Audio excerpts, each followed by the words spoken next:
Des principaux ports algériens aux ports méditerranéens français, les grands transports maritimes ont maintenant recommencé de tisser cet écheveau de relations continues qui font profiter la France des dons particuliers qu'une généreuse providence a dispensés à la terre algérienne. De décembre au milieu d'août, les quais de Marseille, la rade de Sète, éternellement inondée de soleil, les bassins de Port-Vendre voient arriver les puissantes unités de cette véritable escadre commerciale qui apporte en France, et de là souvent plus loin, d'énormes quantités de fruits et de légumes frais.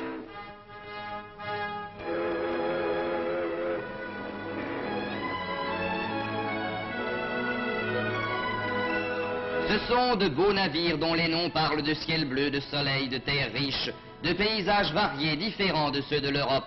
De beaux navires dont les flancs recèlent ces richesses sensibles aux plus délicats que sont les primeurs et les fruits. Des primeurs et des fruits venant du pays lointain qui les produit grâce à un climat généreux, au labeur acharné de tous ses fils et dont la vocation est de les produire et de les exporter à une époque où d'autres pays moins favorisés en sont privés. Car alors que l'hiver sévit encore sous le ciel européen, l'Algérie récolte à profusion pommes de terre, carottes, artichauts, pois, haricots verts, tomates. Lorsqu'en France, les vergers fleurissent à peine, les courriers d'Algérie transportent des cerises et des abricots que le soleil a fait mûrir en avance et qui sont en Europe les annonciateurs du printemps. Et quand la neige et le verglas recouvrent les campagnes européennes, les oranges, les mandarines, les clémentines et les citrons, les figues sèches et les dattes au goût de miel mettent sur les tables par leurs brillantes couleurs un rayon de soleil. Citons quelques chiffres. Au cours de l'automne et de l'hiver 47-48, l'Algérie a exporté 900 000 quintaux d'agrumes, 200 000 quintaux de dattes, 370 000 quintaux de figues sèches. Au cours de l'année tout entière, plus de 2 millions de quintaux de fruits et de légumes frais. Pendant le seul printemps de 1948, 700 000 quintaux de pommes de terre nouvelles apportées d'Algérie ont été déchargés par les palans des ports français et britanniques.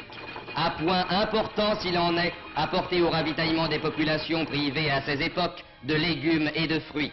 Intervention d'une valeur plus importante encore dans la nourriture des enfants, qui peuvent trouver en plein hiver, dans la friandise éblouissante d'une orange ou d'une mandarine, les vitamines indispensables qui les protègent des maladies et assurent leur développement harmonieux.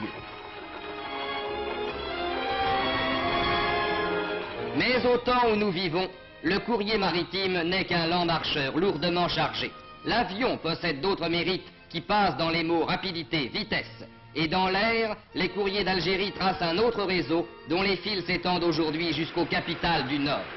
Chaque jour, les aéroports, ces grandes gares aériennes des villes d'Europe, peuvent voir se poser les cargos de l'air qui, sans secousse et sans heurts, apportent en quelques heures les primeurs et les fruits récoltés la veille.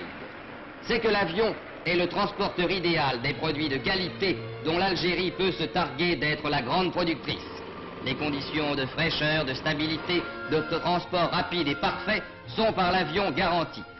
Sans délai, fruits et primeurs peuvent passer du centre de production algérien au centre de consommation européen.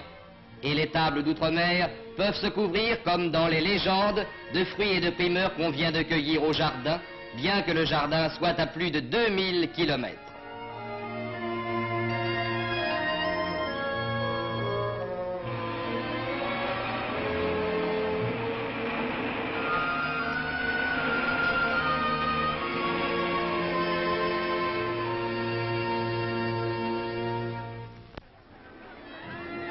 Les Halles, qu'un auteur célèbre a si pittoresquement nommé le ventre de Paris, ont vu nécessairement une part de leur activité s'orienter vers les produits d'Algérie.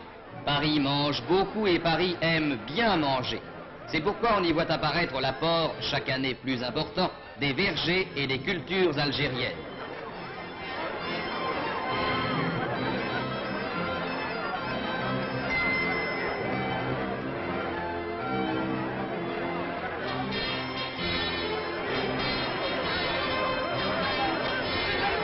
Mais Paris n'est pas un exemple isolé. Toutes les grandes villes aujourd'hui veulent participer aux dons de l'Algérie. À l'ombre de Notre-Dame de la Garde, Marseille connaît sur ses marchés les produits algériens dont les pittoresques peseurs jurés, à l'aide de ces balances romaines dont l'antique fossé garde le culte, vont d'éventaire en éventaire certifier le poids.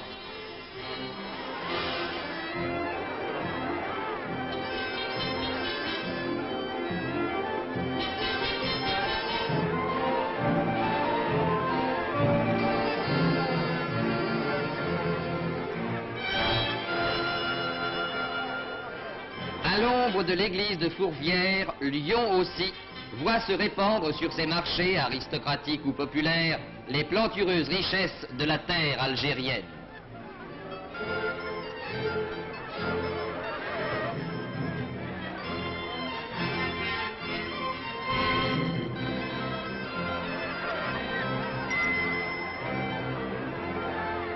Et partout maintenant, les vitrines des magasins de qualité se font honneur de présenter à leur clientèle ces produits choisis, dont la sélection certifie ou confirme la qualité et dans la production desquels l'Algérie tient la première place.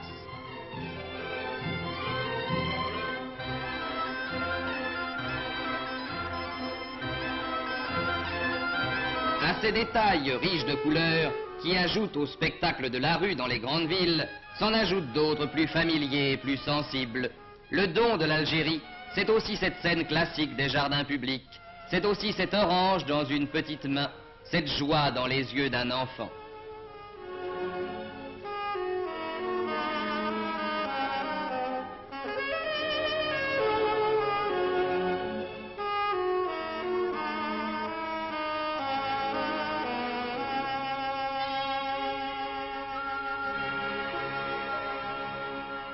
C'est que tout a changé sur cette terre où voici moins de 100 ans des marécages s'étendaient un peu partout, couvrant des milliers d'hectares de terrain, faisant régner en permanence le paludisme et les épidémies génératrices d'une effrayante mortalité, qu'on songe en effet que la mort fauchait régulièrement de 30 à 40% de la population européenne. L'Algérie, pouvait-on penser, devait rester en grande partie inculte et sauvage. On comptait sans l'effort français. À force de volonté, d'ingéniosité, de courage et de sacrifice, les marais ont pu être asséchés, les rivières endiguées et d'immenses espaces rendus aux cultures et à la production. Aujourd'hui, aux endroits où s'étendaient autrefois ces espaces stériles et malsains, s'étendent les vastes cultures qui font de l'Algérie une terre bénie, bienveillante aux hommes. Mais dans ce pays, l'eau est rare et par conséquent précieuse. Il faut pouvoir conserver celle qui tombe du ciel, qui dévale des pentes, enfle les rivières et les torrents et se perd dans la mer ou dans les sables. Dans ce but, un gigantesque programme de construction de barrages a été entrepris et réalisé. Chacun de ces barrages-réservoirs assure l'irrigation de vastes domaines dont le périmètre englobe quelques 20 000 hectares. Et l'on voit s'étendre chaque année sur les cartes la surface des terres irriguées, grandir les nouveaux domaines livrés à la culture.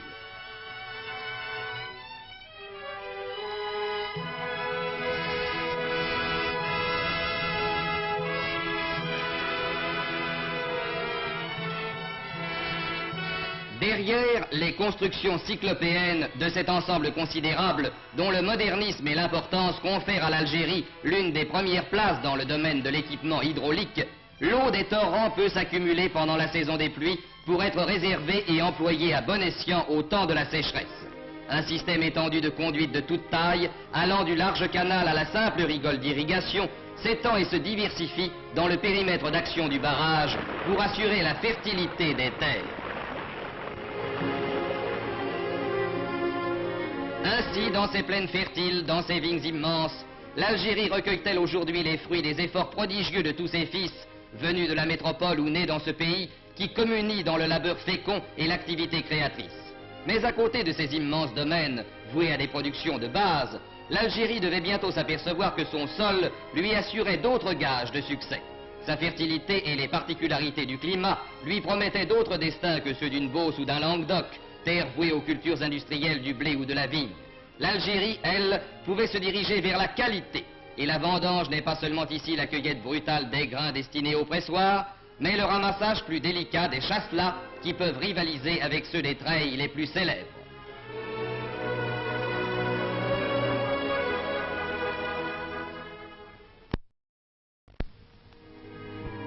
L'olivier a fait des progrès, et dans le nombre et dans la qualité.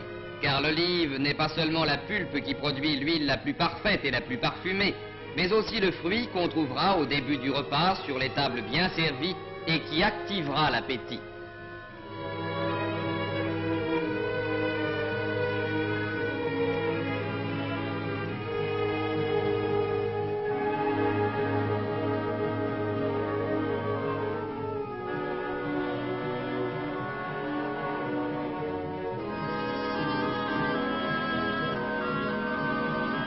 Les orangeraies médiocres d'autrefois ont fait place à de magnifiques vergers régulièrement plantés et particulièrement soignés. Et l'heure de la cueillette de ces fruits d'or, qui ressemblent à ceux dont parle la légende des Hespérides, est un spectacle bien fait pour évoquer les terres bénies, où l'abondance et la beauté se confondent dans le décor de lumineux jardins.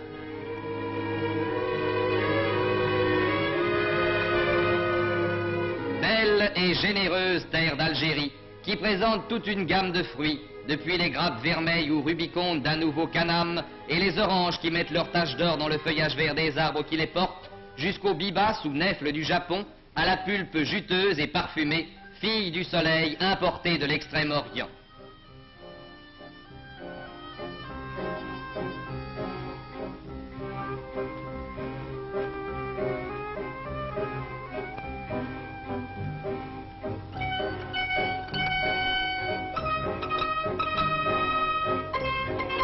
Belle et généreuse terre d'Algérie, qui offre sur les routes du Sud ces étonnantes palmeraies, symphonies d'ombre et de lumière, surgies comme par miracle des sables brûlés du désert. Comme les colonnes d'un temple gigantesque aux innombrables nefs, les dattiers lancent vers le ciel leurs troncs hiératiques et semblent offrir au soleil en témoignage de reconnaissance pour la vie ardente qu'il leur donne, les régimes de fruits sucrés qu'ils portent, dont l'abondance fait la richesse et la joie des populations. Qui goûte aux dattes, sent sourdre en lui impétueux et tenace le désir de connaître les oasis ensoleillées qui retentissent sans fin du murmure de l'eau fraîche courant dans les séguias. Belle et généreuse terre d'Algérie, qui offre au sortir de l'hiver les cerises écarlates des étés d'Europe.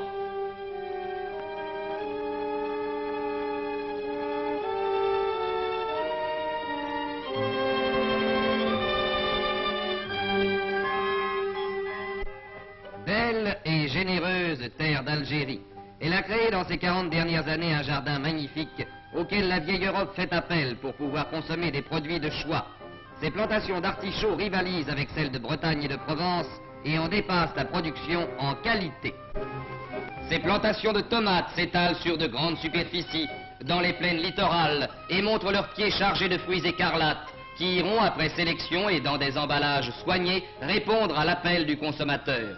Car tous ces produits de choix ont droit à des soins particuliers, propres à préserver leur qualité et leur fraîcheur, à leur faire tenir avec avantage le rôle d'ambassadeur de la qualité algérienne auquel ils sont destinés.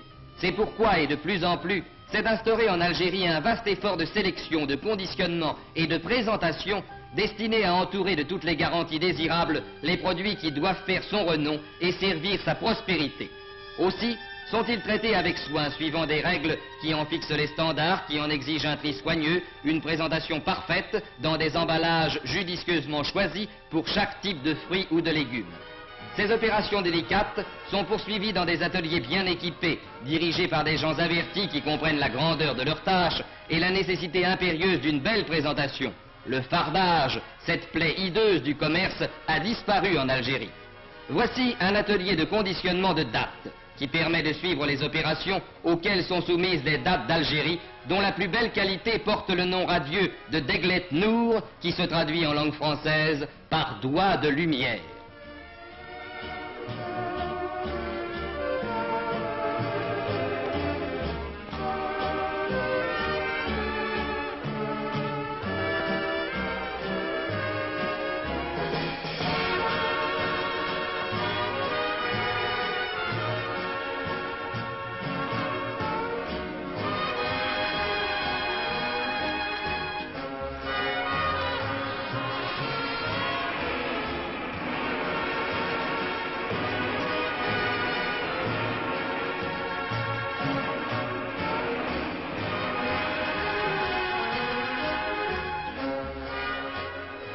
Voici pareillement des ateliers où sont traitées les oranges, les mandarines, les clémentines, lavées, séchées, brossées, calibrées mécaniquement, triées et emballées avec soin dans des caisses ou des cajots. Ces fruits merveilleux qui font la joie des petits et des grands arrivent sur les marchés d'outre-Méditerranée dans un état de fraîcheur remarquable.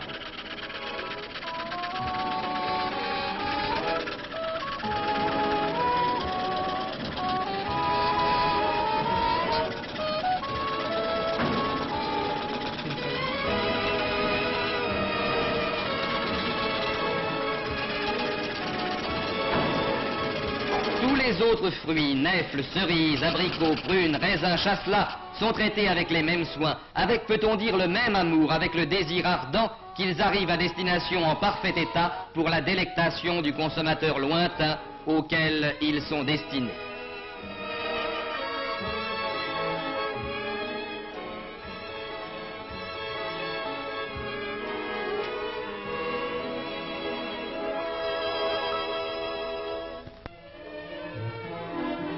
Mais la politique de qualité inaugurée il y a quelques 20 ans et poursuivie depuis sans relâche a besoin d'être protégée afin que l'Algérie conserve le renom qu'elle a su acquérir et demeure le pays de la qualité, le pays avec lequel les affaires sont faciles et saines, les transactions loyales, les relations durables. C'est pourquoi elle a accompagné la standardisation obligatoire de mesures de contrôle qui assurent le respect de la réglementation instituée. Ces mesures de contrôle entrent dans les attributions des fonctionnaires de l'Office algérien d'action économique et touristique, plus connu sous le nom d'OFALAC, et qui est placé sous la haute autorité du gouverneur général de l'Algérie.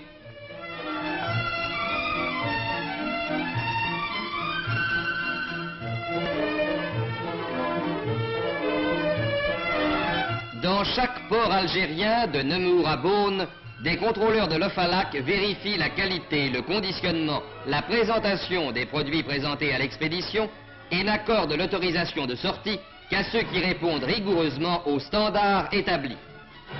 Et c'est pourquoi, grâce à l'ampleur et à la sévérité de ces mesures, à la mise en pratique d'une réglementation stricte, l'Algérie, après avoir amélioré hautement sa production, continue chaque jour à développer la place qu'elle a prise dans l'exportation des produits de qualité.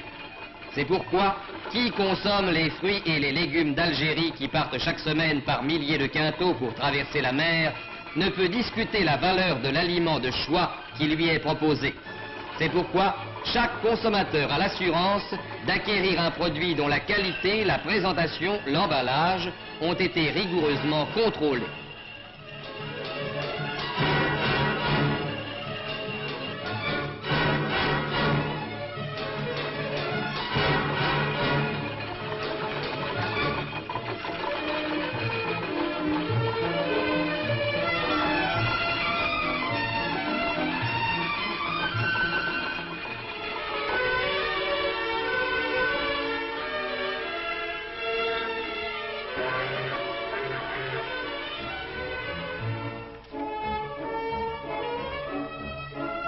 L'innovation de l'envoi par avion n'a fait qu'amplifier et développer le système de contrôle établi dans les ports.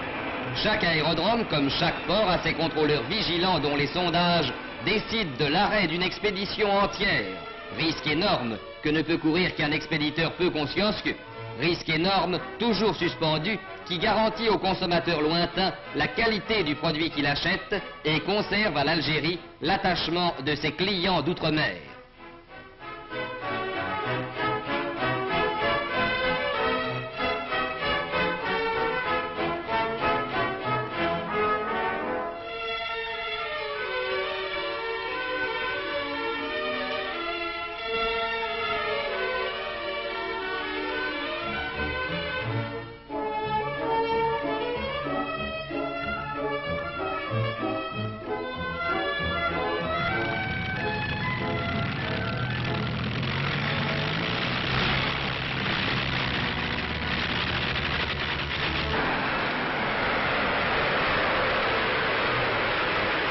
Ainsi, l'Algérie s'est-elle, dans la grande bataille économique, acquis des possibilités nouvelles d'expansion et de succès en jouant avec maîtrise la carte de la qualité.